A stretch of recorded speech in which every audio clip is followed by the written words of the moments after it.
This Saya conference will now be recorded. Oke, saya senang bisa berbagi di sini karena ya memang saya senang berbagi gitu ya. Saya dari Fakultas Psikologi UPH, jadi kalau mau tanya lebih lanjut boleh ke kampus saya. Oke, sedikit kenalan lah ya.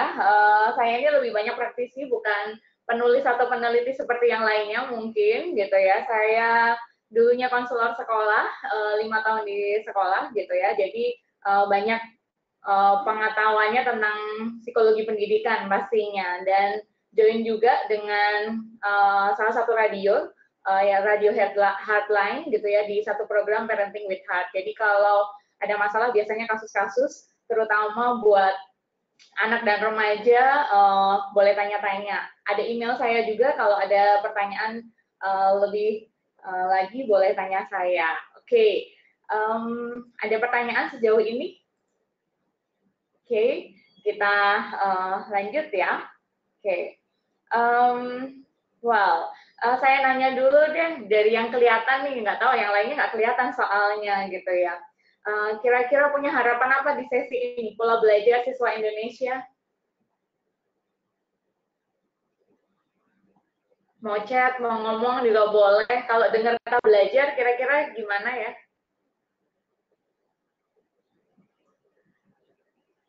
Halo? Bisa dengar suara saya? Nabila bisa dengar nggak? Boleh chat juga kalau... Kenapa? Belajar kenapa?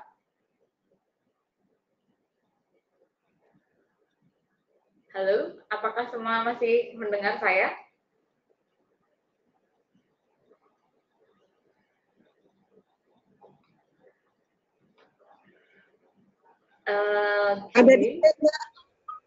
Oke, bisa tahu kecenderungan pola belajar yang umum, apakah sama dengan teori yang lainnya? Oke, itu dari Mbak Doi. Yang lainnya, kira-kira temanya mau berkaitan tentang apa ya?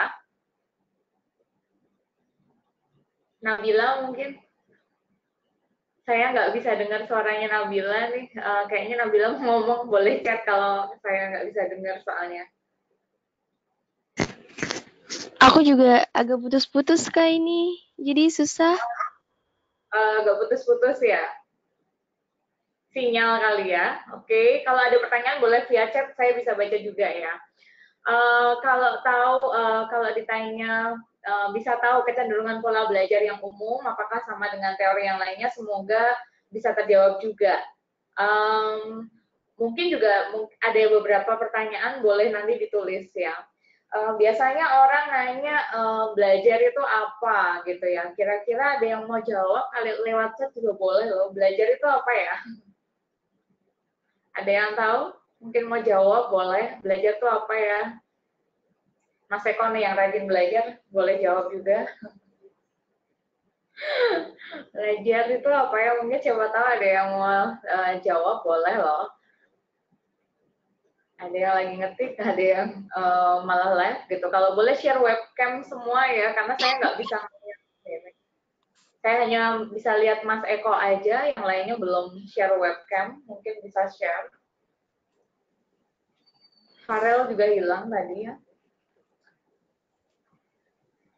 Oke, nggak ada yang mau jawab, ya udah saya jawab sendiri kali ya. Oke, beberapa dari kita pasti akan bertanya kalau pola belajar, pasti akan menjawab belajar itu apa. Kemudian biasanya pertanyaannya, kira-kira kalau gitu apa cara belajar orang Indonesia berbeda mungkin gitu ya. Sebenarnya kan kita juga orang Indonesia bisa jawab, kira-kira ada beda apa enggak. Kemudian apakah sebenarnya ada cara yang bisa diterapkan siapa saja gitu ya, terlepas kita orang Indonesia atau bukan, dan itu membuat berhasil gitu, terutama buat prestasi akademiknya begitu.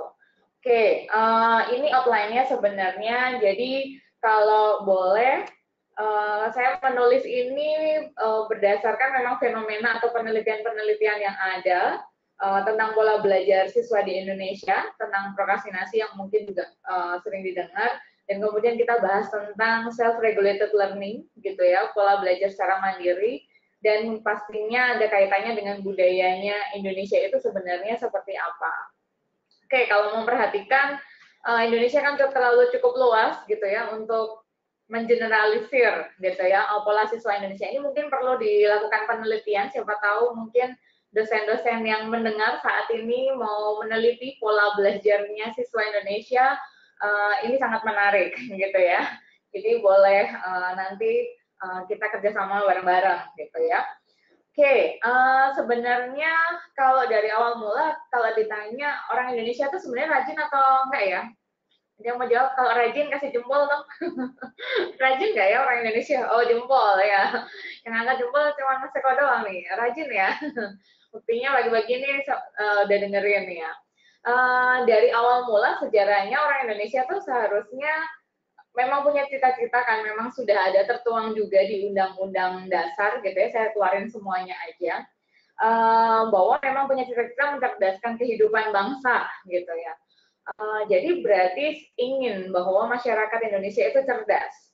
Nah, kalau cerdas itu artinya bukan hanya soal kognitif tentunya, secara afektifnya juga, secara psikomotoriknya juga. Ini juga tertuang di program pemerintah juga sebenarnya, bahwa kita akan melakukan kualitas pendidikan dan pelatihan dengan program-program pemerintah yang sudah dijalankan. Ada salah satunya program Indonesia.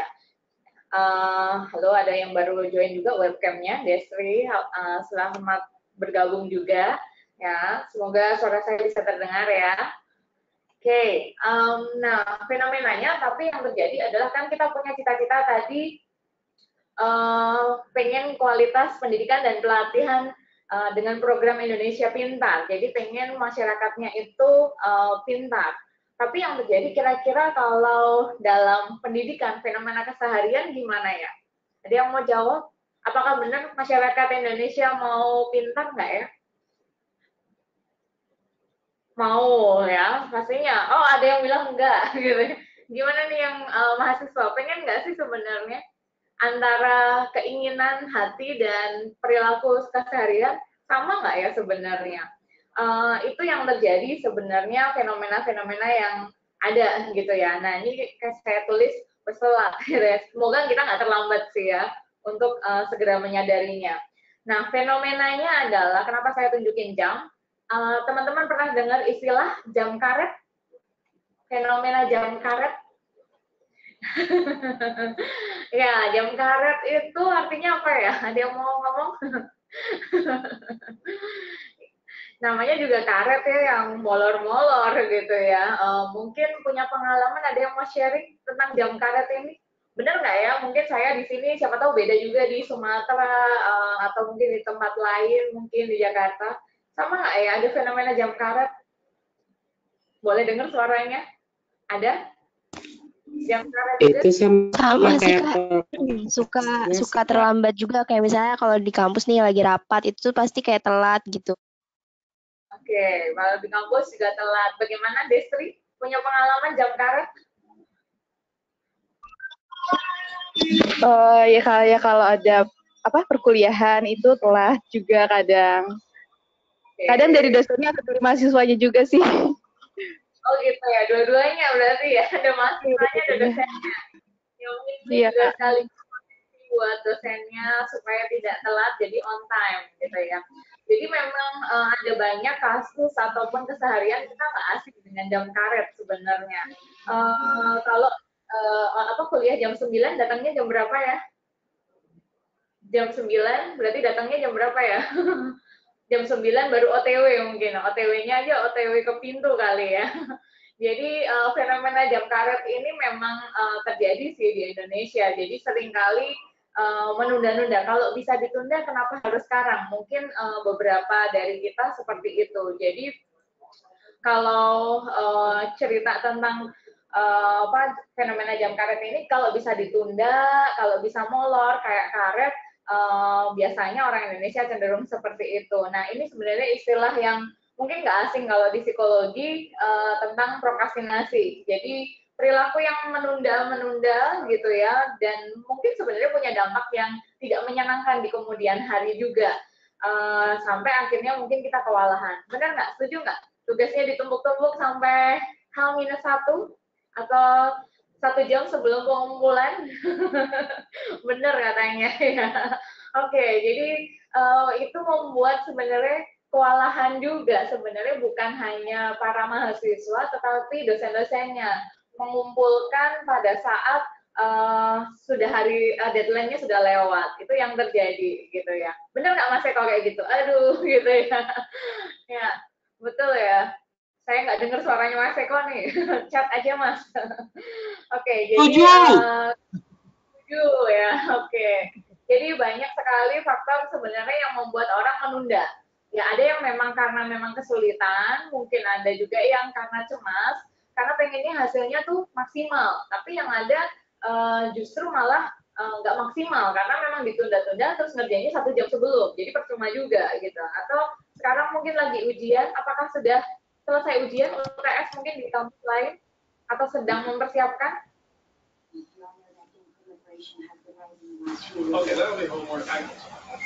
Minggu depan.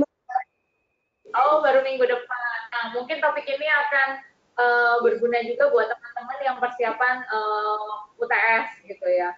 Kenapa saya bahas ini gitu ya? Karena memang ini biasa kerap kali terjadi.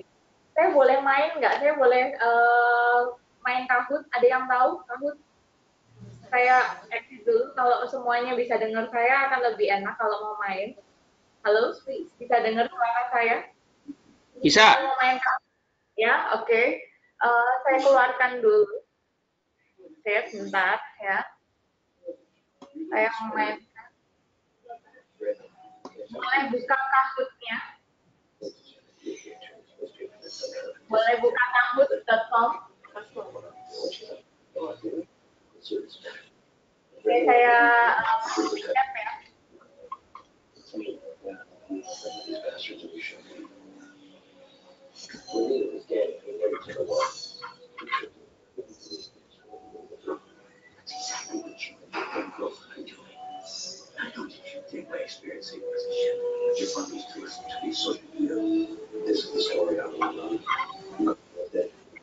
Yang ada banyak ternyata saya nggak lihat, mohon maaf tadi ya. Oke, sudah bisa lihat Kahoot-nya?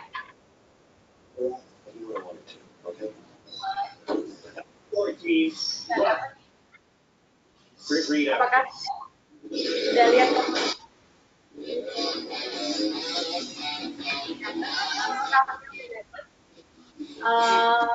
Saya mainkan. Silahkan join. Boleh masukin PIN-nya. PIN-nya ini.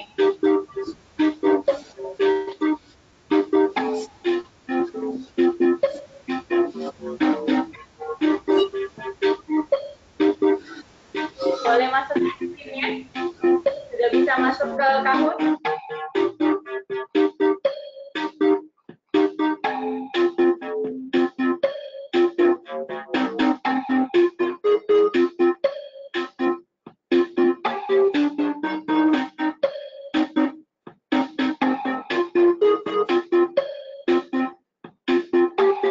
Oke, baru 1 player. Baru berhasil Dinda, yang lainnya? Yang lainnya boleh join. Baru 1 player aja.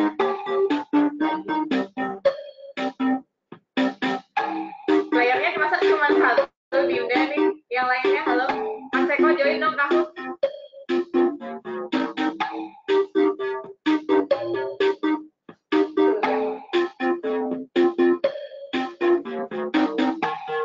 Apakah bisa? Nggak bisa join ya?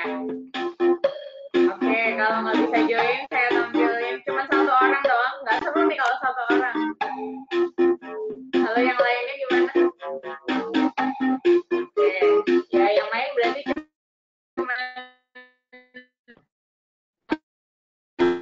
Grace aja nanti. Bisa join nggak? Ya, bisa masuk ke Kahoot. 2 pemain sudah ada.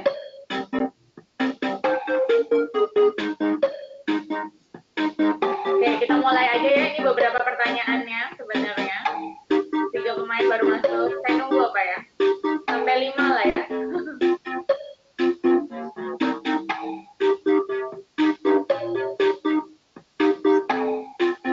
Oke. Kita mulai ya. 3 orang nggak apa-apa ya. Oke. Saya punya beberapa pertanyaan, 6 pertanyaan. Oke, Bu. Siap.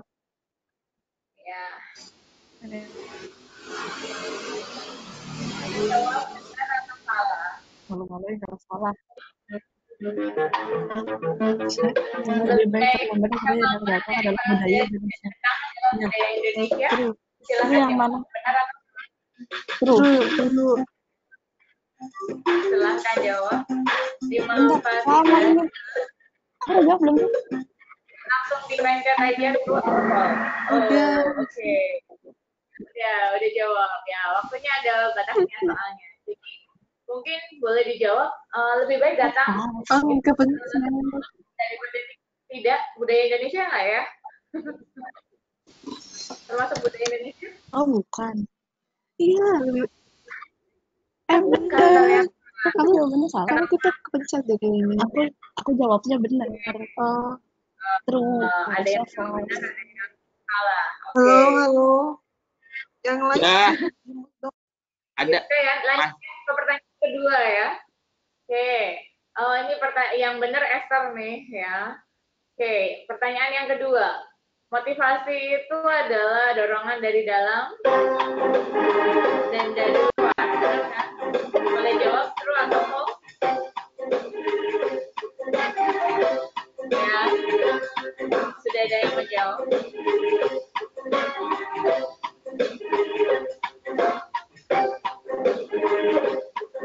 Oke, ya. Jawabannya benar atau enggak?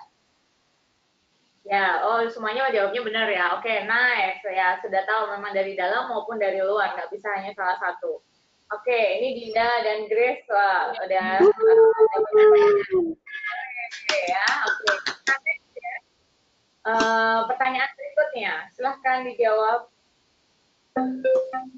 Biaya tidak mempengaruhi karir belajar seseorang. Kayaknya aku kepencet lagi deh. Ada yang jawab true, ada yang false ya. Bener nggak sih budaya? Kayaknya kita malam-malam tahu. Oke. JO ayo. Saya lanjut dulu ya. Ada 6 pertanyaan saja kok. Oke. Dibutuhkan ketekunan dan usaha untuk mendapatkan prestasi akademik. Silakan boleh dijawab.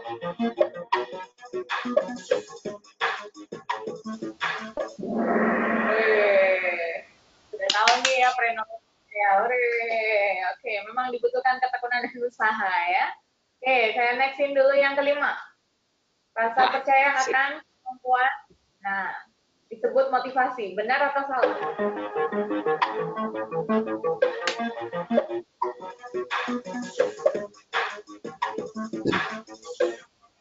Sudah ada yang menjawab?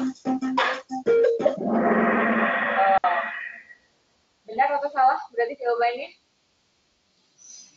Rasa percaya akan kemampuan dalam dirinya untuk menyelesaikan tugas itu namanya self-efficacy. Ya, jadi bukan motivasi. Jadi harusnya salah. Oke. Next, the last ya, regulasi dalam diri ya, regulasi diri dalam belajar berhasil ketika bersama teman sebaya. Oke. Silahkan dijawab.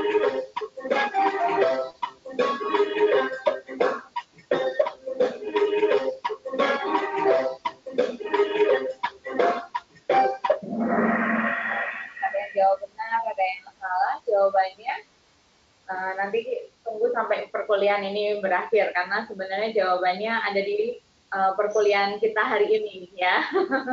Jadi benar nggak regulasi diri ini butuh teman sebaya atau tidak? Jadi tolong tetap join sama saya sampai akhir supaya saya bisa menjawab pertanyaannya.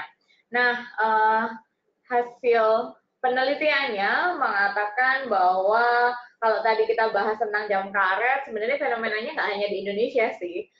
Di luar sana juga 50% tuh siswa banyak sekali menunda. Mungkin tadi ada yang protes, nggak hanya siswa, dosennya juga menunda. Ya boleh diakuin, mungkin beberapa dari kita juga suka nunda ya, sampai mungkin udah deadline, mungkin kita lebih fresh, oke, ngalir idenya. Mungkin beberapa dengan alasan seperti itu. Yang penelitian baru tuh ada prokrastinasi yang aktif juga. Sebenarnya dia menunda, tapi sudah direncanakan sebenarnya. Cuman relatif banyak juga yang menunda kebablasan, tidak dikerjakan, atau menghindari, lebih banyak yang seperti itu. Nah, perilaku menunda ini memang nggak asing gitu ya, disebut kalau di psikologi itu prokrastinasi. Jadi kerap kali menunda-nunda pekerjaan. Nah, kalau tadi kita konteksnya adalah dalam konteks belajar, ada beberapa teman-teman yang sudah chat bilang kalau belajar itu dari yang nggak tahu jadi tahu gitu ya. Atau mungkin tadi belajar sesuatu yang baru.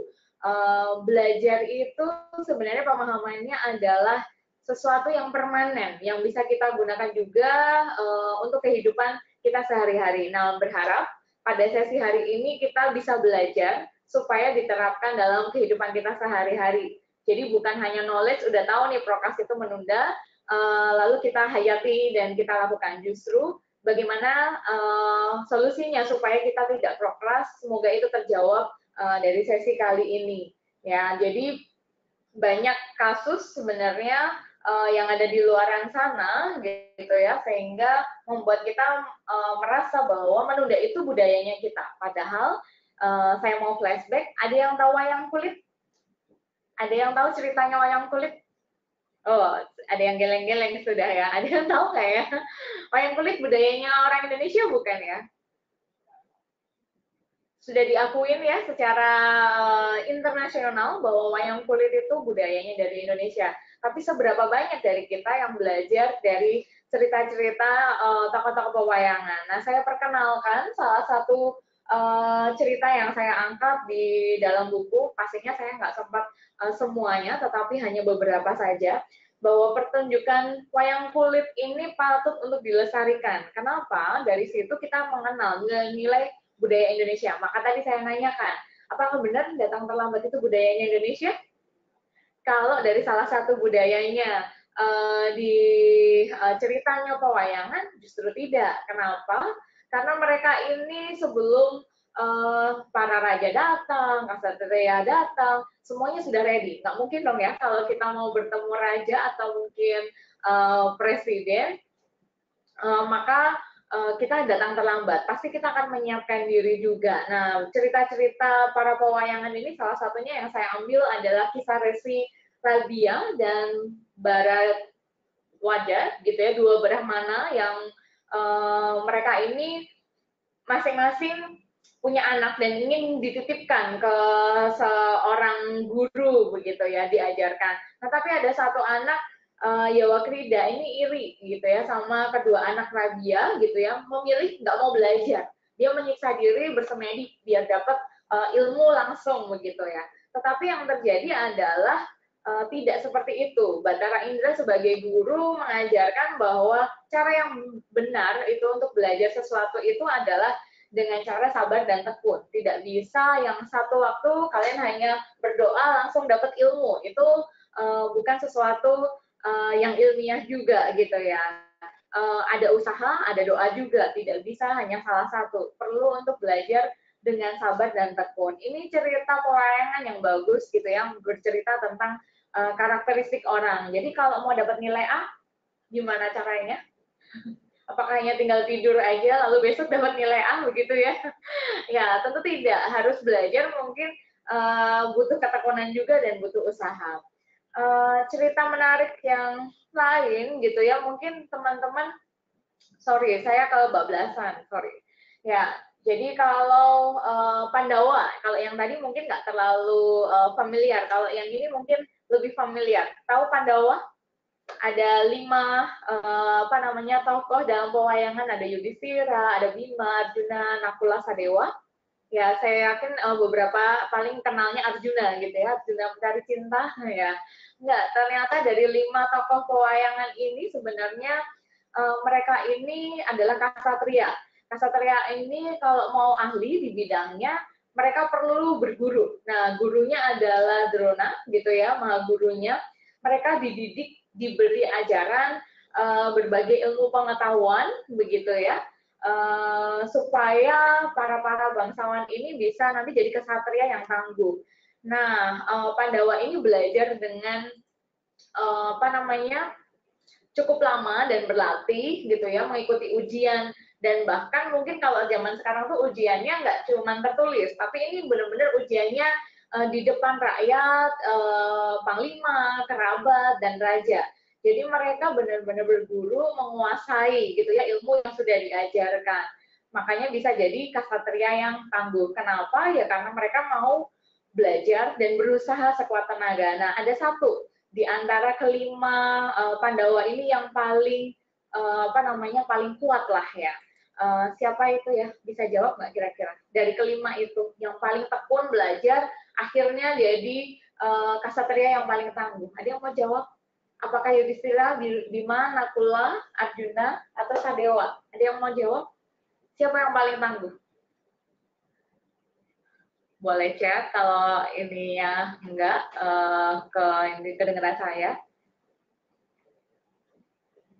Ada yang bisa? Ada yang jawab? Oh, Bima katanya. Oke. Ada yang lain?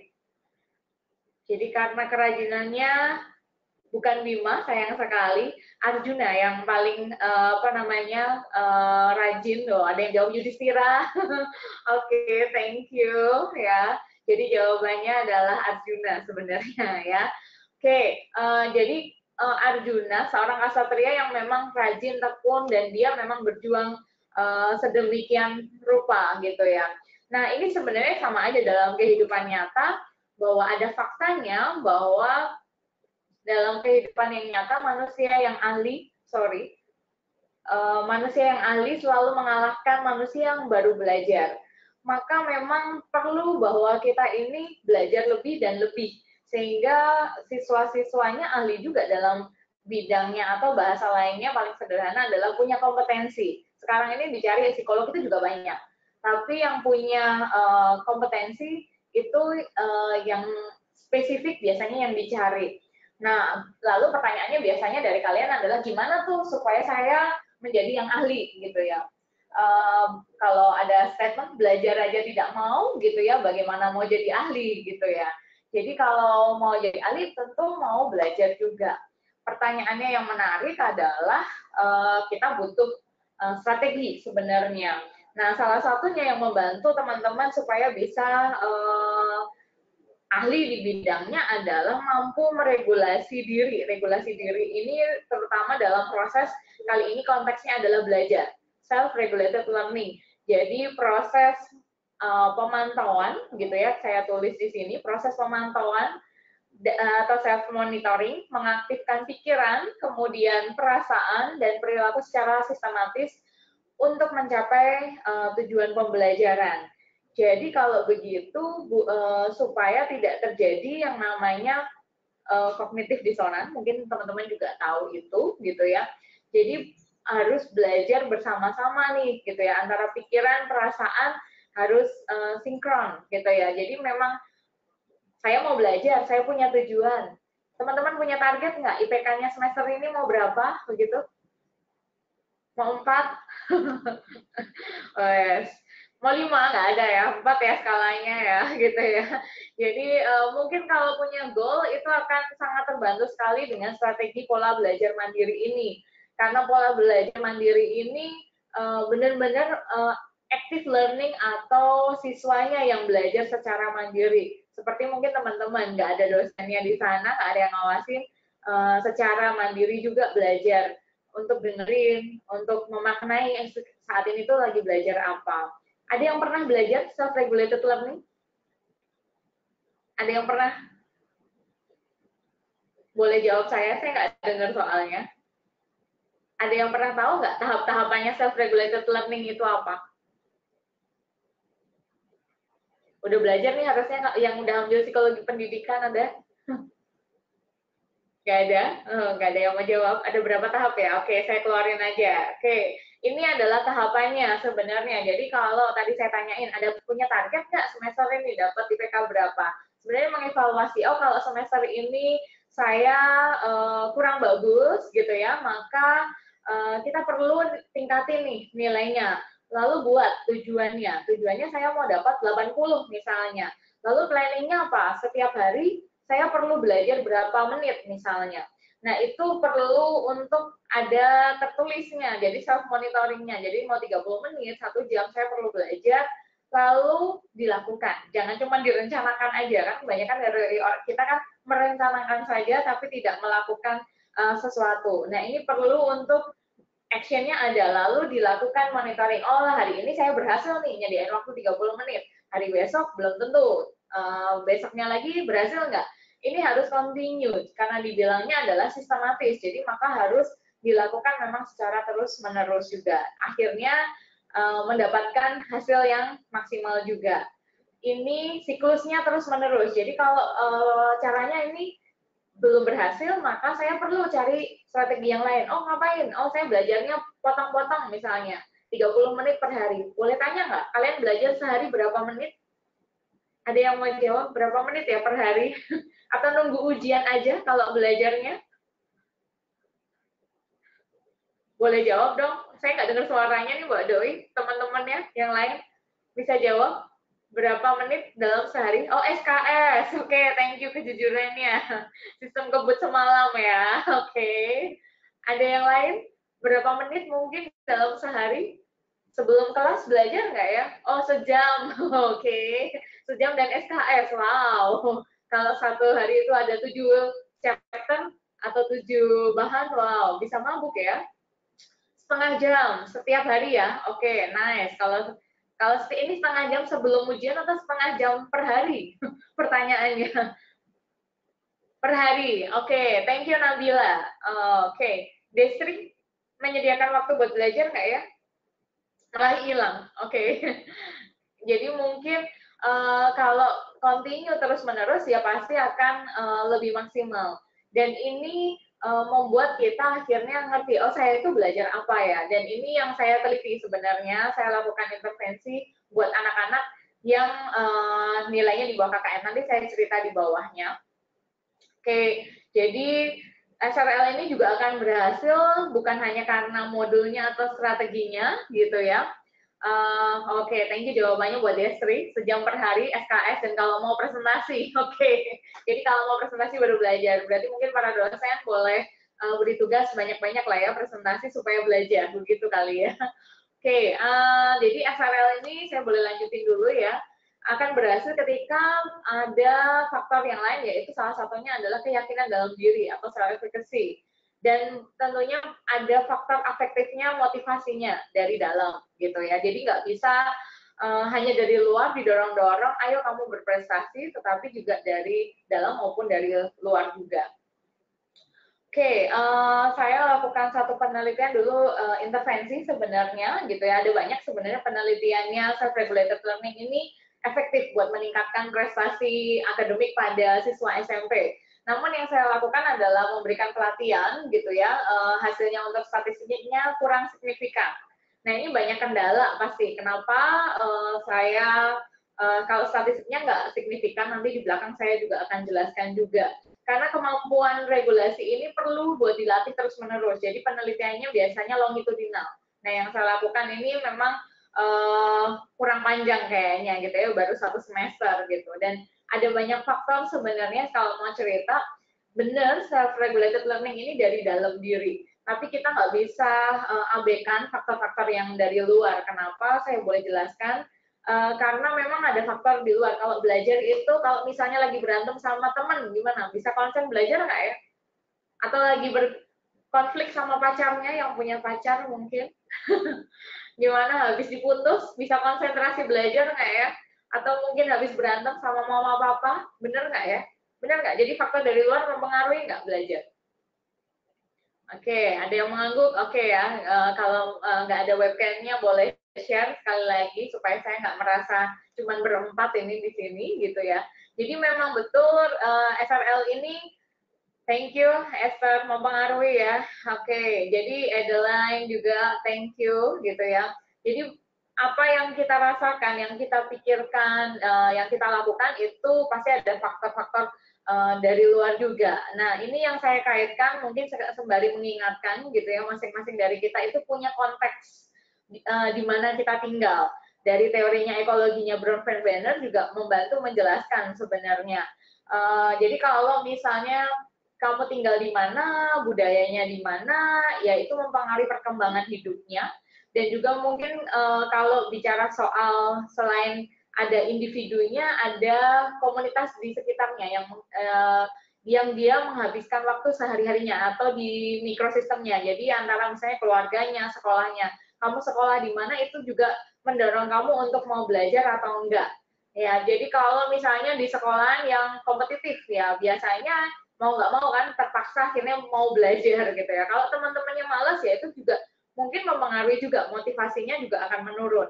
Maka memang ada pepatah bilang gitu ya, pergaulan yang buruk merusak kebiasaan baik. Padahal dulu rajin loh, karena punya teman-teman atau pergaulan yang kurang baik, akhirnya nggak belajar gitu ya, akhirnya nunda-nunda. Teman-temannya bilang, ayo kerjain tugas ya, mungkin akan jadi semangat. Tapi kalau teman-teman bilang, ke mall aja yuk gitu, atau nonton aja, nonton Joker, udah nonton filmnya mungkin gitu ya, nonton film aja deh gitu ya, atau drama Korea misalnya. Ya akhirnya memilih hal yang lain seperti dengan teman-teman sebaya, terutama buat anak-anak remaja sih gitu ya. Jadi konteks sosial sangat mempengaruhi dan nggak bisa dipungkirin teori ini membantu sebenarnya menceritakan kamu hidupnya pada zaman apa itu akhirnya mempengaruhi juga anak generasi X, Y, Z ya pasti akan dipengaruhi juga gitu ya. Sekarang banyak distraksi, gadget itu mempengaruhi, benar atau enggak? Membantu kalian belajar atau menghambat belajar? Dua-duanya gitu ya, membantu dan menghambat juga ya. Oke, jadi karena konteks sosial yang kita juga berbeda-beda, itu juga mempengaruhi keberhasilan regulasi regulasi diri kita dalam mengatur kapan saya belajar, saya punya tujuan atau enggak, kalaupun sudah punya tujuan kenapa nggak dilakukan dan seterusnya. Nah kalau tadi dijawab benar ya dua-duanya lah ya, gadget itu bisa membantu atau enggak. Jadi konteks-konteks di mana kalian tinggal, konteks di mana kalian tinggal di negara mana, dapat kebijakan apa, itu mempengaruhi apa yang terjadi dalam kehidupan seseorang. Oke, jadi ini saya pikir kalian juga udah kenal, kalau ada yang nggak ngerti nanti boleh tanya. Jadi ada lingkungan yang kecil, lingkungan yang di luar, dari mikro, meso, ekso, itu mempengaruhi kehidupan kita pastinya. Oke, kronosnya juga antara zamannya hidupnya orang tua kita sama kita pasti akan ceritanya akan lain juga gitu ya. Zaman perang sama zaman sekarang juga pasti akan beda juga ya. Oke, jadi memang tidak bisa dipungkiri bahwa proses belajar itu bukan hanya faktor kognitif aja, tetapi kita perlu juga mempertimbangkan ada faktor luar lingkungan yang ada. Kalau dibilang makanya budayanya Indonesia itu jam karet, ya sedih sih sebenarnya. Nah, sebenarnya itu bicara soal konteks di mana tinggal. Kalau mungkin teman-teman yang di luar dari Jabodetabek, waktu itu benar-benar kayaknya masih panjang. Tapi kalau mungkin karena saya tinggal di sini gitu ya, di Tangerang, yang mungkin traffic jam, jadi kemacetan itu nggak bisa diprediksi, jadi hanya ada dua pilihan. Kamu datang duluan atau terlambat, ya.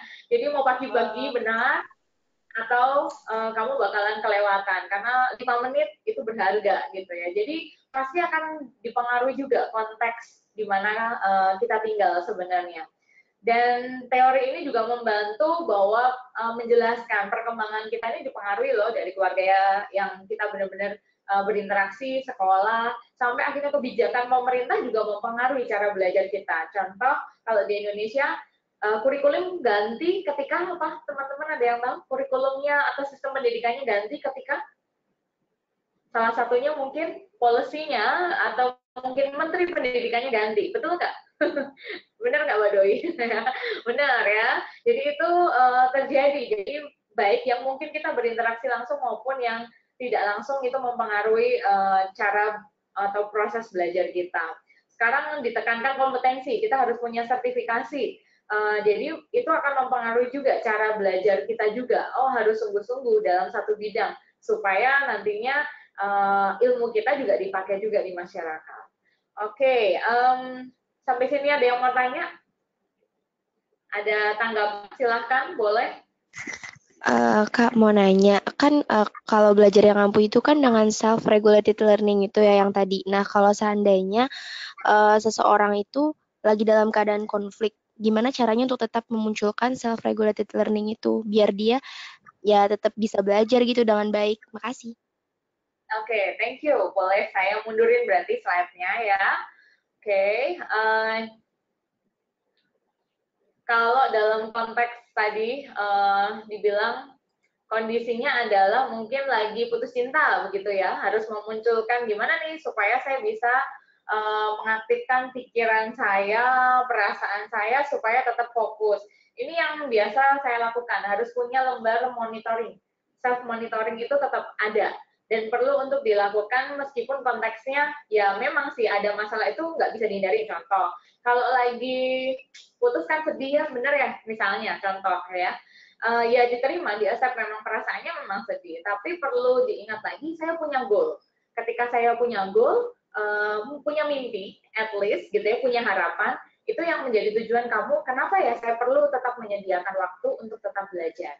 Itu yang perlu dipegang. Kalau orang nggak punya harapan, kalau dokter bilang nih contoh, sudah tidak ada harapan lagi, apa sih maksudnya? Apa artinya? Kalau nggak ada harapan lagi artinya? Mungkin ada suaranya? Ada chatnya mungkin? Gak ada harapan buat hidup lagi gitu. Nah, nggak ada harapan ya. Jadi masing-masing dari kita harus punya harapan. Harus punya goal, makanya ada tulisannya itu goal setting gitu ya. Jadi goal settingnya ini masing-masing individu harus punya. Mau IPK berapa? Mau belajarnya berapa menit setiap hari? Mau saya ini hari ini mau mengerjakan apa? Kalau dalam self-regulated learning yang penting adalah kalian berusaha secara mandiri, belajarnya konsisten tiap hari. Jadi kalau di progres, kalau misalnya nggak diminta untuk 1 hari penuh 24 jam belajar juga kan ya, yang penting 30 menit sampai 60 menit efektif. Belajar kemudian break, kemudian belajar lagi. Jadi itu akan membantu sekali supaya konsisten. Contoh, biasanya orang-orang progres itu di saat mengerjakan tugas akhir, benar nggak ya? Ini ada yang tugas akhir nggak? Biasanya mereka dituntut untuk belajar secara mandiri, maka harus mengaktifkan pikirannya mereka sendiri, punya tujuan, gitu ya, perasaannya supaya termotivasi, dorongannya dari dalam. Saya harus menyelesaikan tugas akhir saya harus menyelesaikan presentasi saya, misalnya bacaan saya 1 chapter per hari. Jadi dimulai dari harapan dulu, tujuannya ditetapkan dulu. Saya mau dapat nilai berapa, saya mau baca per hari berapa. Jadi ada schedule pribadi. Ini yang paling sederhana seperti itu sebenarnya. Apakah menjawab? Oke, saya boleh lanjut ya berarti ya. Oke, nah kalau bicara soal budayanya kita, sebenarnya kalau saya kaitkan gitu ya, budaya dan strategi. Jadi kalau dari cerita-cerita yang saya baca, sebenarnya saya bukan yang pecinta mati tentang wayang, tapi saya berusaha untuk membaca banyak sekali tokoh-tokoh pewayangan atau budaya Indonesia justru mencerminkan nilai-nilai mereka ini kalau mau belajar tuh harus berburu gitu ya. Kalau zaman dulu kan mungkin belum ada sekolah gitu ya, ini juga cerita-cerita pewayangan, jadi nggak ada sekolah wayang kali ya gitu ya. Jadi mereka kalau mau dapat ilmu itu harus berguru. Maka yang kita lakukan ya kalau sekarang kita hidup era sekarang ya bisa berguru gitu ya, bergurunya mungkin sama Mbak Doi gitu ya yang senior ya gitu ya, berguru ya. Jadi bisa banyak belajar dari orang-orang yang berada di sekitar kita juga, orang-orang yang mungkin lebih expert lah di bidangnya. Dan dari cerita pewayangan juga saya belajar prinsip gitu ya, dari Bathara Indra itu usaha ketekunan itu selaras. Kalau di dalam self-regulated learning butuh dua-duanya, ada usaha, ada ketekunan. Kalau sekali doang belajar ya nggak akan menghasilkan apapun, harus continue dilakukan dan siklus ini berulang lagi. Oh nilainya sudah bagus, saya perlu tingkatin lagi. Kalau nilainya jelek, saya butuh strateginya diperbaharui. Jadi ini yang perlu dilakukan. Jadi belajar itu akan lebih efektif ketika kita juga menemukan strategi yang tepat sehingga hasilnya pun maksimal. Itu yang bisa kita lakukan. Dan mungkin teman-teman juga nggak asing. Ada yang pernah tahu tentang Bandura? Halo? Ada yang tahu Bandura nggak? Saya tanya dulu. Albert Bandura pernah dengar? Teorinya tentang apa ya yang terkenal? Boleh ngomong deh, boleh chat gitu ya. Tahu, oke, sudah ada yang... Social learning theory. Oke, nice. Jessica juga tahu, oke. Ya, jadi sudah nggak asing lah ya. Saya kenalkan, ya ini juga membantu menjelaskan bahwa orang itu belajar bukan hanya karena konsekuensi. Contoh, mahasiswa mengumpulkan tugas karena karena apa? Atau saya belajar karena apa? Datang kuliah karena apa? Ada yang mau jawab? Karena apa? Oke, biar nilainya bagus. Thank you, Jessica. Kenapa yang ngerjain tugas? Ada yang lain mau chat, mau ngomong juga boleh gitu ya. Oh, disuruh. Oke. Kenapa ya? Belajar ngerjain tugas karena apa lagi? Mungkin ada yang takut dimarahin orang tua nggak ya? Itu dimarahin dosen? Oke, mungkin lagi ngetik ya, gitu ya. Jadi teorinya sosial kognitif gitu. Oke, nice. Biar dapat ilmu. Passion.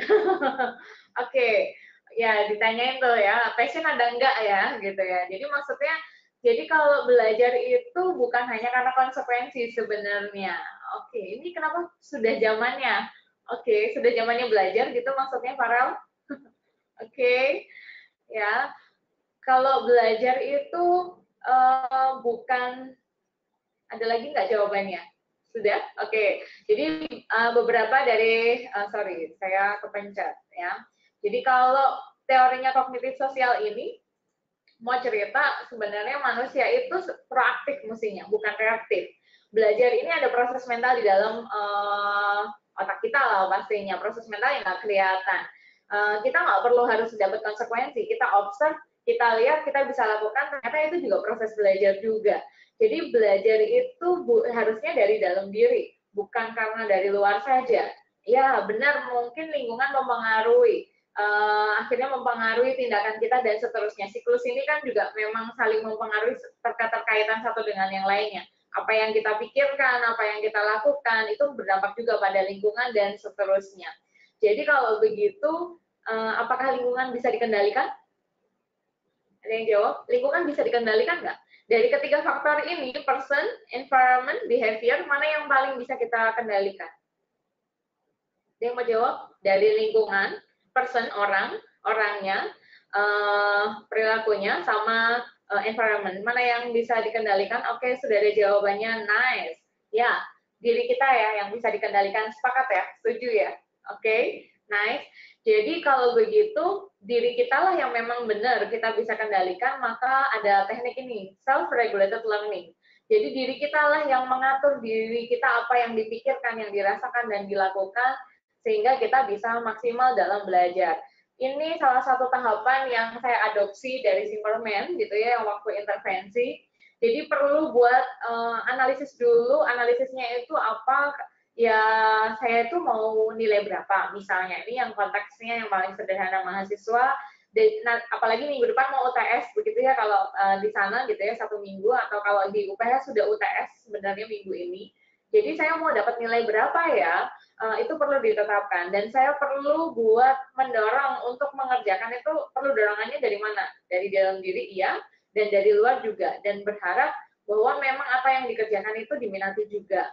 Lalu do something. Jadi kalau udah tahu, oh nilai saya segini, atau saya mau 70 atau 80 dan seterusnya, maka perlu melakukan satu tindakan. Tindakannya apa? Oh ya pasti belajar misalnya, atau membaca setiap chapter, atau sebelum masuk kuliah atau setelah kuliah saya perlu mereview dan dilakukan evaluasi. Oke, saya sudah melakukan dengan konsisten atau belum? Kalau belum, maka perlu saya untuk lebih tekun lagi, perlu ada usaha lagi, dan begitu seterusnya. Ini dilakukan terus-menerus. Jadi biasanya siklus pertama, oh berhasil waktu UTS atau nggak berhasil, maka dicoba lagi untuk UAS dan seterusnya. Oke, jadi ini siklusnya. Kalau ada yang mau tanya boleh langsung aja. Jadi kalau di dalam penelitian saya di peran strategi SMART dalam meningkatkan self-regulated learning pada siswa SMP, jadi penelitian ini bentuknya sebenarnya adalah intervensi. Saya memberi pelatihan SMART. SMART itu apa? Spesifik. Jadi kalau punya tujuan itu harus spesifik, konkret. Saya mau berapa? Saya mau nilainya berapa? Itu harus benar-benar spesifik dan bisa terukur, measurable. Atensi ya penting, makanya perlu self monitoring gitu ya, dan realistis. Misalnya biasanya dapat nilai berapa, misalnya 60, mau dapatnya langsung 100, ya kejauhan. Kita perlu realistis, misalnya dari 60 ke 65 atau 70, itu lebih realistis. Dan waktunya perlu diatur, misalnya jangka pendek, jangka panjang, dan seterusnya. Contoh mau lulus kumlot, kan nggak bisa kumlot langsung lulus kan, 3 tahun lagi atau 2 tahun lagi atau 1 tahun lagi. Maka perlu untuk ada planning jangka pendek ataupun jangka panjang juga. Nah, meskipun hasilnya memang tidak signifikan, waktu itu saya penelitiannya intervensinya kepada siswa SMP, nilai mereka itu 4 di bawah KKM, kerap kali mengikuti remedial, hasilnya akhirnya setelah siklus kedua, mereka sudah tidak mengikuti remedial karena mereka punya self monitoring ataupun regulasi dirinya sudah lebih meningkat dibandingkan sebelum mengikuti pelatihan. Jadi beberapa penelitian yang lainnya juga didukung gitu ya. SRL ini membantu sekali prestasi akademik ketika didukung. Saya yakin saya bisa mata kuliah ini. Saya yakin mampu bisa mengerjakan tugas saya ini, dan juga pastinya ada proses dorongan juga dari dalam maupun dari luar, yaitu motivasi dalam diri. Kemudian do something, jadi perilaku itu nggak bisa. Jadi kalau cuma punya angan-angan, tujuan, harapan saya dapat segini, tapi nggak ada yang dilakukan, ya itu namanya NATO, no action, talk only gitu ya. Jadi hanya wishful saja, punya harapan saja. Oke, mungkin ada yang mau tanya? Ada tanggapan? Silahkan kalau ada yang mau tanggapan. Kalau nggak ada, ini saya mau cerita tentang kearifan lokal. Kalau di Indonesia ini, kalau dibilang self-regulated learning itu sebenarnya kan antara pikiran, perasaan, ataupun tindakan itu harus sejalan. Jadi kalau siklusnya yang pertama tadi dibilang, ya memang kamu harus melakukan sesuatu, menetapkan tujuan, kamu harus begini begitu, ya itu sebenarnya sejalan kok. Ada nilai-nilai budaya lokal kita, salah satunya silih asih, silih asah, silih asuh, supaya saya nggak salah spelling ya, saya mesti baca. Ini salah satu budayanya Sunda. Ini bagus gitu ya, mengandung nilai kebergantungan hidup manusia satu dengan yang lainnya, akhirnya membentuk harmonisasi masyarakat. Jadi kalau bicara soal asih itu dimaknai juga ketika kita belajar itu bukan hanya sekedar belajar paksaan tadi misalnya disuruh dan seterusnya. Ketika kita belajar kita juga nggak egois juga, bisa saling bantu dengan yang lainnya juga. Makanya dibilang silih asih ini adalah bicara soal bagaimana bisa mengasihi gitu ya dengan segenap kebeningan hati gitu. Kemudian kalau asah ini saling mencerdaskan. Saya yakin manusia itu menajamkan manusia. Kalau ada yang pintar bisa bekerja sama, bekerja sama juga dengan teman-teman yang lainnya juga gitu ya, saling dukung, saling support. Akhirnya bisa membentuk kehidupan yang harmoni dalam membangun kualitas kemanusiaan yang bermartabat juga. Jadi kalau ada silih asuh, ya ini bisa saling dukung juga. Jadi 3 hal ini sebenarnya kalau di Indonesia diterapin juga baik-baik aja gitu ya. Namanya meregulasi diri untuk mendapatkan prestasi akademik bukan untuk diri kita, tetapi bisa untuk dampaknya itu ke masyarakat. Jadi bukan hanya terdasar secara kognitif saja, tetapi bisa untuk ilmu kita ini berguna loh untuk orang lain. Dan mungkin kalau belajar tadi flashback gitu ya dengan cerita-cerita pewayangan, bahwa kesatria-kesatria itu mengalahkan hal yang jahat. Jadi kalau bicara soal kita pintar saat ini, kita berprestasi menjadi orang yang ahli, bukan untuk diri kita, tapi sebenarnya sedang membantu membangun masyarakat yang harusnya lebih harmonis. Jadi saya pikir semua yang kita lakukan, pola belajarnya di Indonesia harusnya seperti ini. Jangan sampai kalau kita pintar, kemudian meresahkan orang lain. Ya, kepintaran kita harusnya bersumbangsi kepada masyarakat. Oke, ada tanggapan, ada pertanyaan dari teman-teman? Silahkan. Apakah sudah dilakukan belum self-regulated learning? Sebenarnya, ada yang mau tanya, boleh via chat. Pernah nggak punya tujuan? Kira-kira IPK-nya lulus berapa begitu? Halo? Ada yang tetapin nggak? Punya mimpi IPK-nya berapa, Nabila?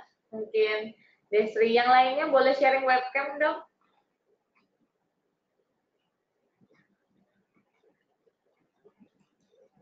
Ada 20 orang harusnya, tetapi tidak sharing webcam. Jadi mungkin boleh sharing webcam atau mau ada pertanyaan chat. Oke, IPK-nya minimal. Oke. Ini ada pertanyaan, boleh saya jawab dulu satu-satu kali ya. Oke.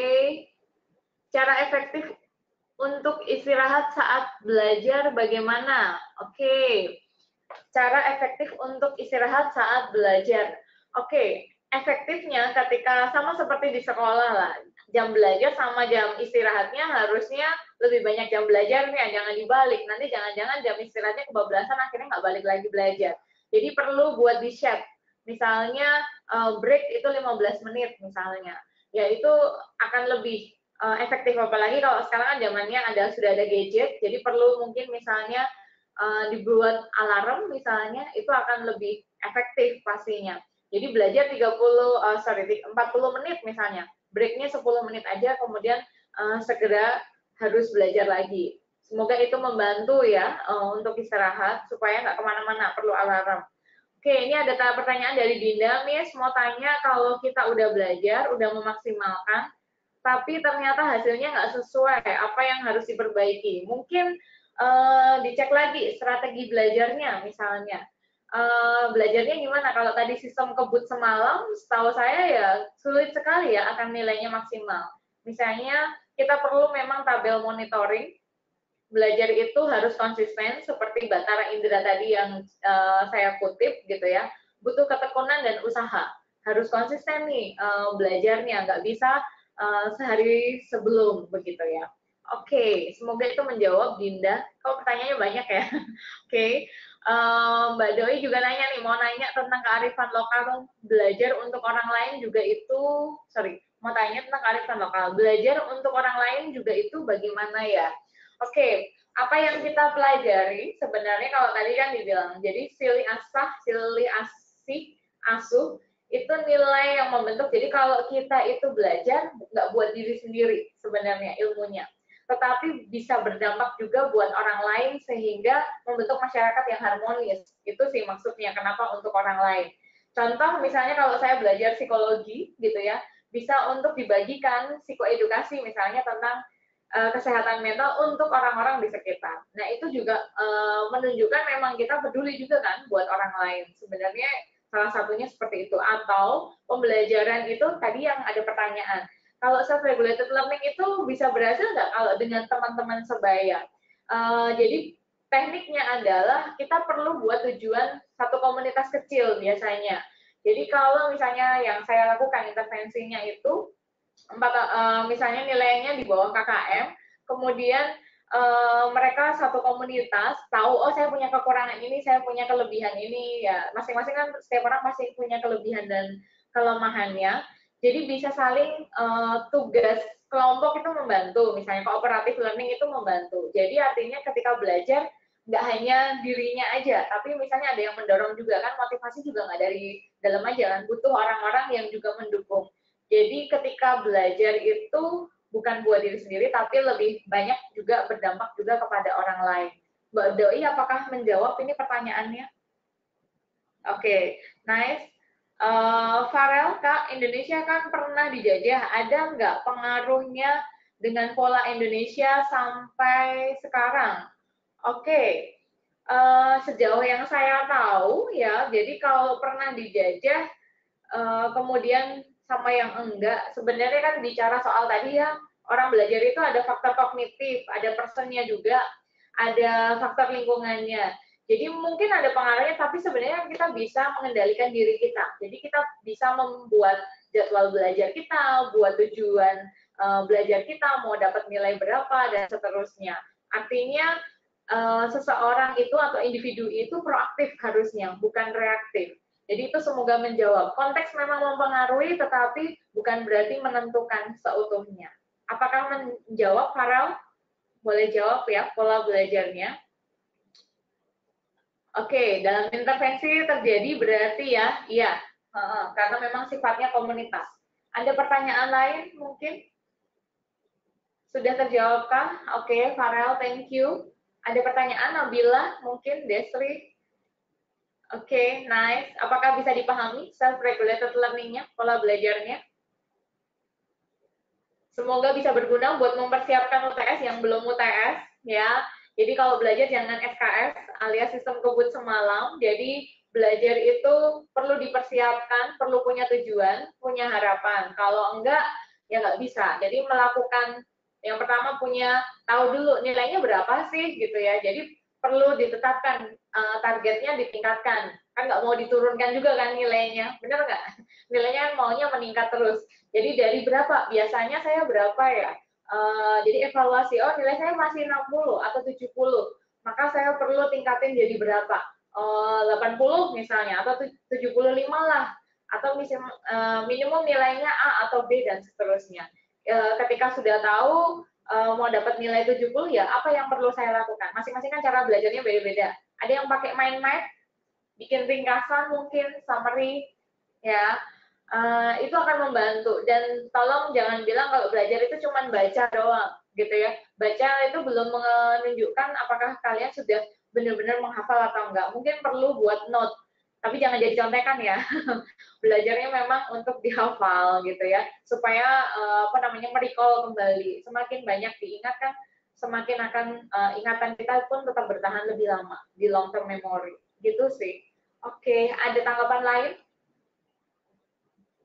Sudah? Semoga oke. Ada yang chat pakai Kak, dan menggunakan variasi warna pulpen sangat membantu. Oke, thank you sharingnya. Ya, benar bisa pakai mind map, pakai warna-warni, karena mungkin visual kali ya cara belajarnya ya, Desri ya. Oke, nice. Kalau Nabila gimana cara belajarnya? Mungkin yang lainnya, saya biasanya bikin ringkasan. Oke, nice. Ya, itu sangat membantu sekali pastinya. Sebelum kuliah ada nggak ya yang belajar? Baca materi dulu, persiapan begitu ya. Oke, saya dikelompokkan gitu Kak. Oke, dikelompokkan. Oke, thank you.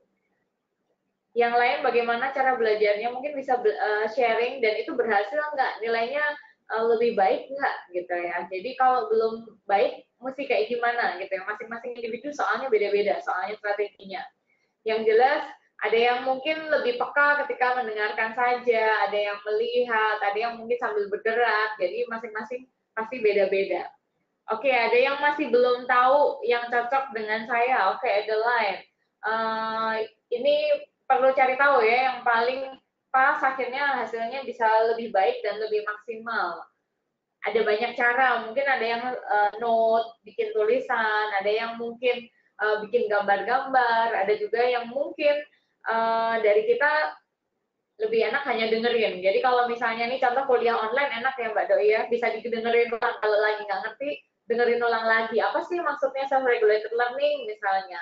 Oh, apa sih maksudnya saya harus punya efikasi diri misalnya. Nah, itu perlu buat ditingkatkan lagi memang, dan itu hanya ada di dalam diri, nggak ada orang lain kan, bukan dari faktor dari luar soalnya.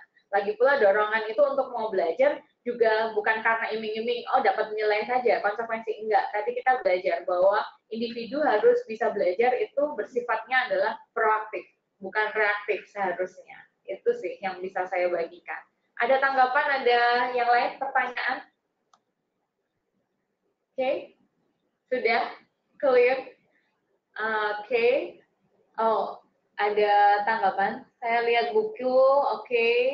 Oh, ada yang cara belajarnya Mbak Made ya. photographic memory, tahu posisinya dan buku plus asosiasinya. Nice. Elaborasi juga kali ya. Kalau bisa dikaitkan dengan kehidupan sehari-hari itu akan lebih ingat ya. Jadi dimaknai mungkin begitu ya.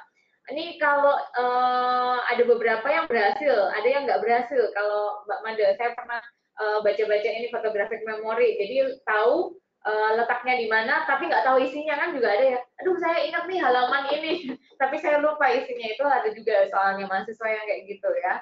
Bener nggak ya? Lagi belajar, ingat ya, itu halamannya setelah ini. Tapi isinya lupa lagi gitu ya. Semoga jangan kayak gitu ya, bener-bener isinya yang ingat ya.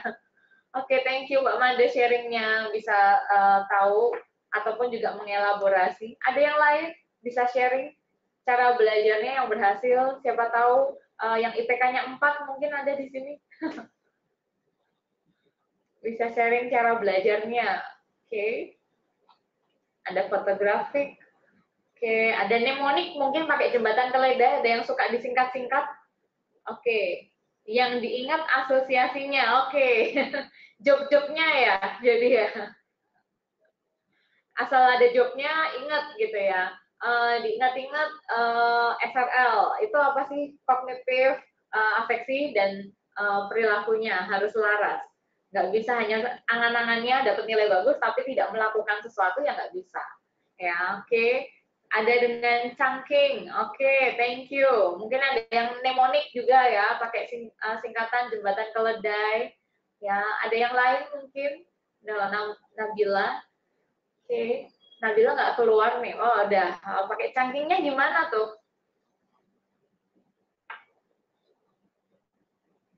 Gak ada suara ya? Chunking. Halo? Halo semua. Oke, ya. Thank you buat sharingnya lah ya. Chunking, boleh.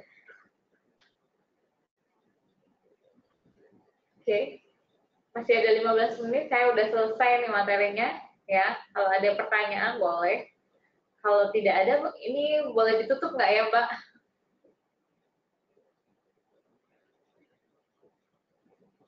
Masih ada 15 menit lagi, Mbak. Mungkin ada yang mau bertanya, silakan. Oke, silakan. Masih 15 menit nih. Mumpung saya di sini, kalau ada pertanyaan, silakan.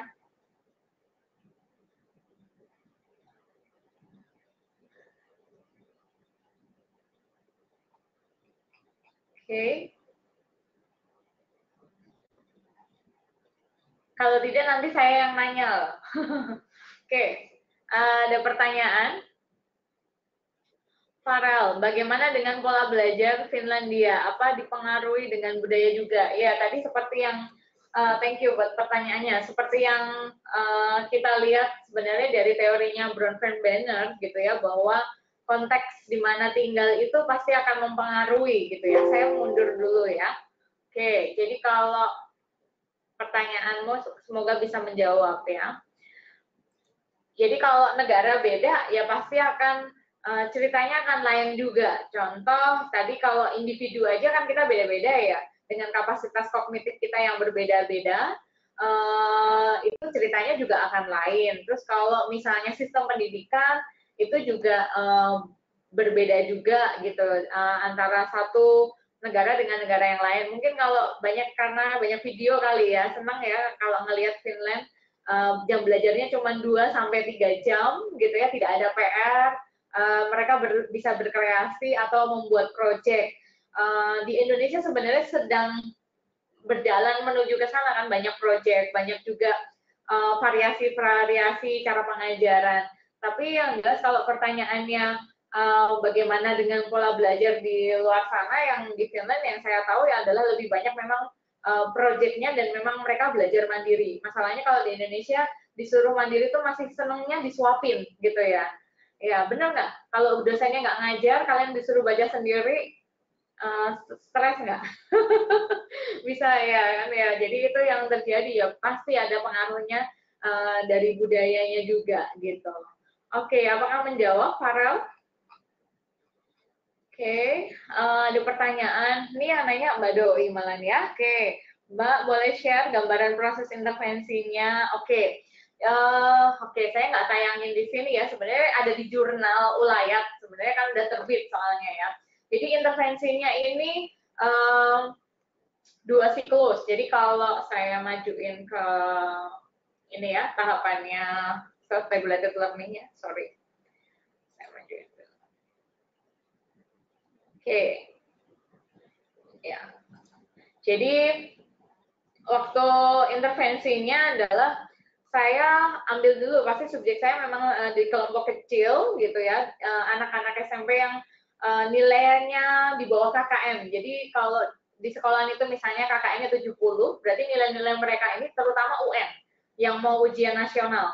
Jadi nilainya itu math-nya masih 50, 40 dan seterusnya gitu ya. Jadi saya ambil dalam kelompok kecil, kemudian diberikan pelatihan. Jadi ini pelatihannya SMART tadi yang spesifik. Jadi targetnya masing-masing individu ini beda-beda.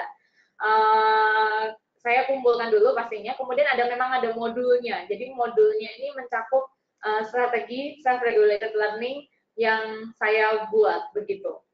Oke, jadi kalau detailnya intervensinya, yang pertama biasanya saya pakai ada kan strateginya self-regulated learning sebenarnya ada banyak gitu ya. Saya ambil dari pikiran itu apa, dari perasaan itu apa, dari tindakan yang perlu mereka lakukan apa. Jadi yang pertama kalau tetapin dulu goal settingnya sama-sama, yang minimal KKM kan gitu ya. Ini targetnya sekolah, targetnya individu juga. Tetapi sebagai peneliti saya membebaskan mereka. Mereka mau dapat nilai berapa, karena startnya beda-beda. Contoh kalau 50 ke KKM 70 kejauhan, itu nggak realistik.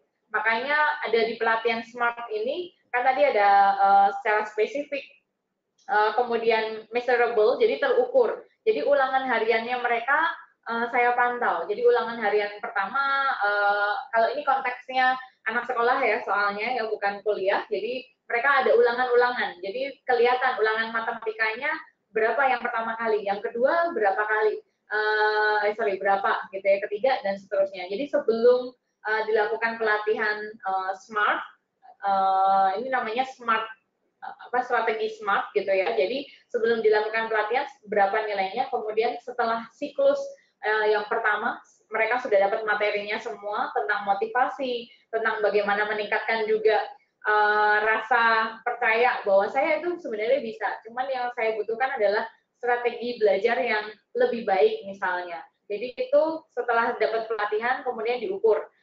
Nilainya berapa, kemudian dibandingin. Baik yang diukur itu baik nilai ulangannya ataupun saya bagi kuesionernya tentang self-regulated learning-nya sebenarnya. Apakah menjawab Mbak Doi? Oke. Ada pertanyaan lagi dari Dinda.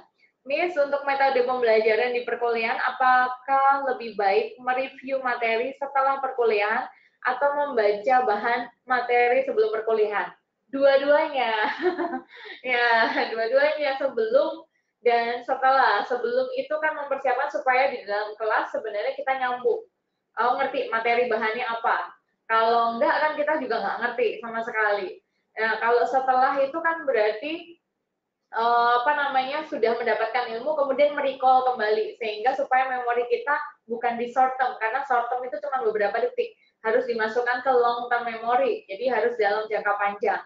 Nah ini yang salah satu intervensi yang saya lakukan ketika membangun mereka untuk supaya meningkatkan nilainya lebih baik. Apa sih kendalanya? Mereka nggak sediakan waktu untuk belajar.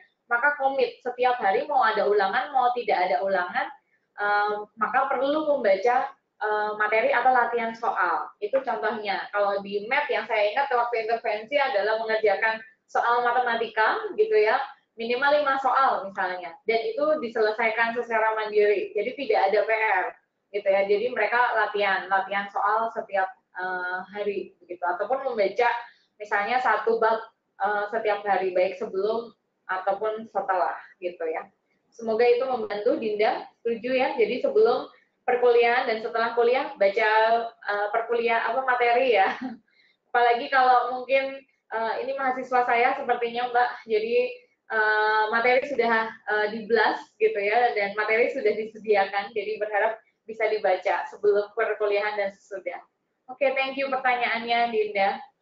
Oke, ada yang pertanyaan lain di 5 menit terakhir ini? Sudah? Sudah selesaikah? Oke, berharap buat teman-teman apa yang kita bicarakan hari ini bukan hanya angan-angan, tapi harapannya adalah semakin lebih baik. Ya, kita punya strategi belajar yang lebih baik lagi, terus-menerus setiap harinya. Oke, itu saja dari saya. Semoga kita bisa belajar juga dari budayanya Indonesia. Jangan terkenal jam karetnya, tetapi budaya Indonesia itu harusnya tekun dan berusaha untuk terus-menerus mendapatkan nilai yang baik dan terlebih punya dampak buat orang-orang di sekitar kita. Selamat pagi, semoga sukses dimanapun teman-teman berada, meskipun nggak ada webcamnya, tapi dengerin suara saya. Oke, Mbak Doi. Saya tutup ya, halo. Oke, ya terima kasih Mbak Kris. Mungkin kita selesai hari ini. Tadi kesimpulannya yang saya tulis ternyata sudah disampaikan sama Mbak Kris. Intinya memang penggalian kita mencari tahu juga tentang budaya-budaya kita, tentang pola belajar yang pernah diajarkan oleh budaya. Justru itu yang perlu kita lakukan kayaknya ya. Karena memang kita sebenarnya selama ini udah kepikiran gitu tuh orang Indonesia jam karet, orang Medan tuh jam karet misalnya gitu. Nah, jadi ternyata itu bukan warisan dari budaya kita ternyata, tapi budaya yang tidak murni budaya etnisnya kita. Jadi, ya, mari kita lebih positif, belajar lebih efektif, meningkatkan regulasi diri kita. Itu sekali ya Pak ya. Ya, terima kasih Mbak. Oke, kita selesai ya. Kita ketemu di perkuliahan berikutnya. Ya. Ya.